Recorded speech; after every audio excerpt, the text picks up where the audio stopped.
Hello mga ka-breeders. Karong adlaw natay vlog kabahin sa paglitsyon. Litsyon na pod. Okay. So, New Year naman. So, naay mga ni order nato. Kaloys Ginoo natay 5 ka order in total. So, medyo na busy kay ang ngita may kahoy kay murag kulang ra mong kahoy. Dayon ang among nakuan ako nabuhat is usara ka kuan ako na videohan, usara ka baboy, pero ako ipakita ninyo ang among mga gipang buhat, among mga technique kabahin sa paglitsyon. Alright, fast forward at mga ka-breeders kay na busy kog pangita og kahoy. My god. So during a part, careful lang yun ta. So once maabri nato, iisa nato ng panit sa baboy kay delikado o magisi ang tinai.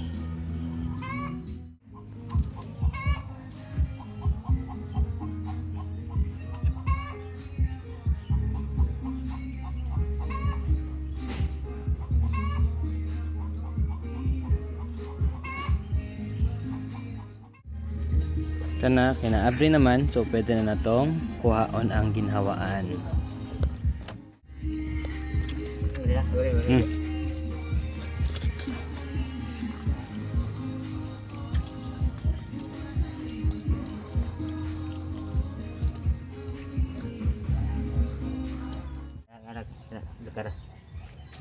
During a part mga ka-breeders, hiwaon ang ribs.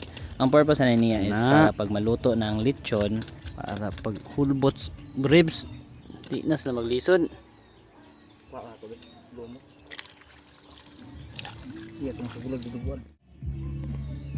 Kana siya kanang gihiwa, muna siya lumo. Isagol na muna sa dinuguan. Sa to yung gikuan kay Sa? Kana po siya diha, gihiwa na para butangan og mga lamas para motimpla siya pag-ayo.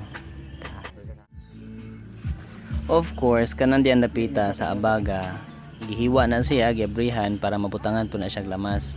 Kay kasagaran, dili kasulod diha dapita ang timpla sa lechon, munang butangan po na siya lamas para matimplahan and para daling maluto ang atong lechon.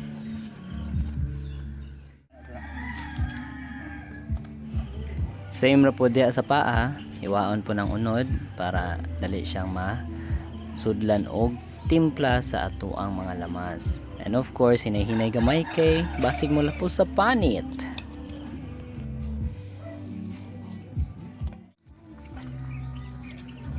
So mao na siya ang mga part mga ka-breeders nga balantayan kanang abaga ug ang paa.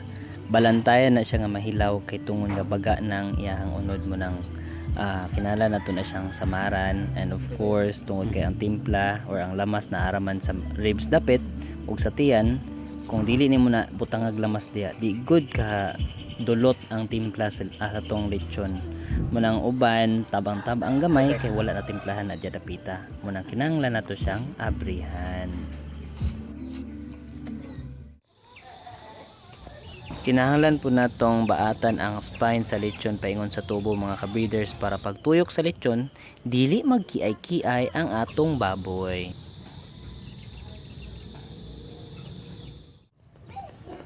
So nabutangan na siya mga lamas mga ka-breeders ang iyang ribs and nasirado na pud ang ribs.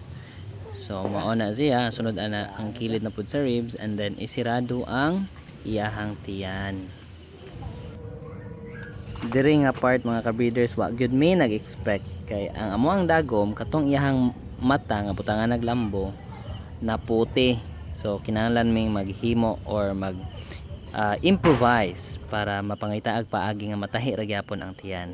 So kana among gigamit dia straw na siya, katong gamiton og kuan ganig mga karton, pang putos og karton or pagbaat og karton. Muna among gibuhat, so medyo lisod pero wa ta laing choice, kinahanglan ta mangita og paagi.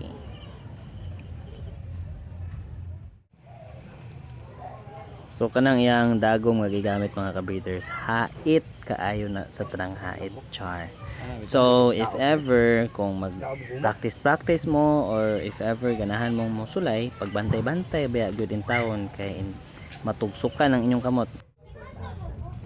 So mao na siya, fast forward to gamay na hurot na niya og tahi gikan sa liog hantud sa tiyan. Dayon gikaduan niya balik bulahan. Di gyud mulapos ang mantika kay kung musugod na ganig tulo ang lechon, maunay makapahunit sa panit. Tanan?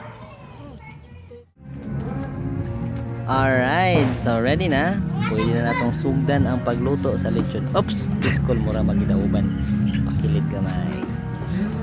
Kilid sa dagay. Mao to'y amo ang mga technique mga kabreeders. Kung naapod mo inyo nga ganahan yung i-share, comment lang mo para makaton pud ang uban. So mao to siya mga kabreeders, medyo naka luwag-luwag tagamay, nakatigom-tigom ta. Gumikan sa ato ang pagbaligya og mga lechonon, and of course sa pagkuan sa paglechon. Nami additional nga ginansya sa amo ang paglechon. And syempre kay napod tay idugang nga kuan, more effort man kung maglechon ta, ngita patag tawo nga malechon, mga kahoy na palit patag lamas. So ubay-ubay pud ato ang gasto, pero syempre di pud mawala ato ang pangita og paagi para makaginansya ta. Nakatigom-tigom ta, and then gikan aning atong natigom, ngita na pud tag unsay atong angay buhaton or maayong buhaton para maka-invest na pud ta. Bulahan na to ang mga in the future na ara pud tay additional income. Okay, so thank you so much sa pagtanaw ng video mga kabreeders. Bason laman og napo koy natampo ginagmay sa inyo ha, kabayan na ako ang pagpamuhi. Happy breeding.